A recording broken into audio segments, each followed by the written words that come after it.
Let's go back into the whole business of dealing with the record industry. Your third album didn't sell anywhere near as well as your first or second, and you know as better than I do how record companies research everything, what works, why it doesn't work, who it works for. Yes. So what sort of conversations do you have with the men in suits at that point? Ever since my first record, and I learned what...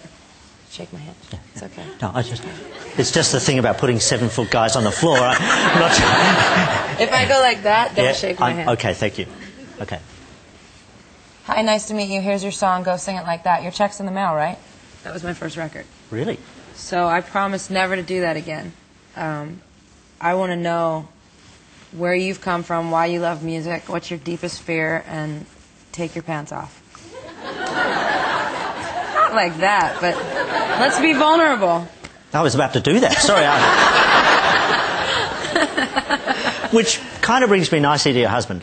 I'm always good for a segue. You got married not so long ago, and of course your parents been through a divorce, and his parents been through a divorce. That must have been many times a big thing to do, right? Yeah, it was interesting just having the rehearsal dinner with them all in one room. Ooh. So when the wedding happened, when you're there at that moment at the altar, what was going through your head? I was so nervous. Yeah. No one told me that he was standing there for 10 minutes after the flower girl had already gone down the aisle, and I was just kind of hanging out and bullshitting with my dad. And he was standing there starting to sweat. And he asked everybody, he's like, should I be nervous? Because no one told me. So I finally got there. I was really nervous. He was nervous. He made me nervous. And then he said his vows, and it all melted away, and I cried, and there wasn't a dry eye in the place. He was the most romantic, perfect thing on 2 legs. It's lovely. And it's still like that? I've seen him 4 times, so yeah, I haven't had much chance for it to change. It's a marriage made in heaven. Is it true you have a bullhorn to shout at him through? No, once. Once. I have a really big problem with people that walk away from arguments, because I like to stay there and just get it going. And he likes to walk away.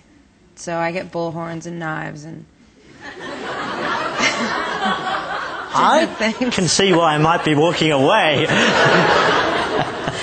No, that's if he walks away. Oh, if he... Yeah. If he stays, I'm perfectly harmless. Don't move, I have a point to make. You've talked about kids. You said I might like to corrupt a child one day. Yes. What kind of a girl would you raise?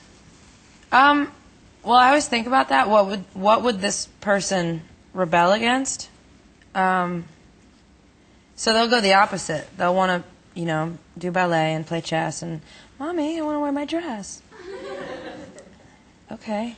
I don't really know. If my parental skills are obvious by the way I raise my dogs, then I'm going to be a terrible parent. I'm going to have terrible children. What do you do to your dogs? No, they're spoiled. Oh, they don't listen. Oh, right. They do what they want. They swim in my pool. They don't even greet me at the door anymore. I swear to you, I walked into my house. I'd been gone on a promo trip for 2 months, and it was summer, and I walked into my backyard, and I have a rescue dog named Bailey, and I have rafts in the pool, and Bailey was on his back. I have a picture. I can prove it. On his back, sunning in the pool. And there's a bell on the door, and I jingled it to let him know I was home.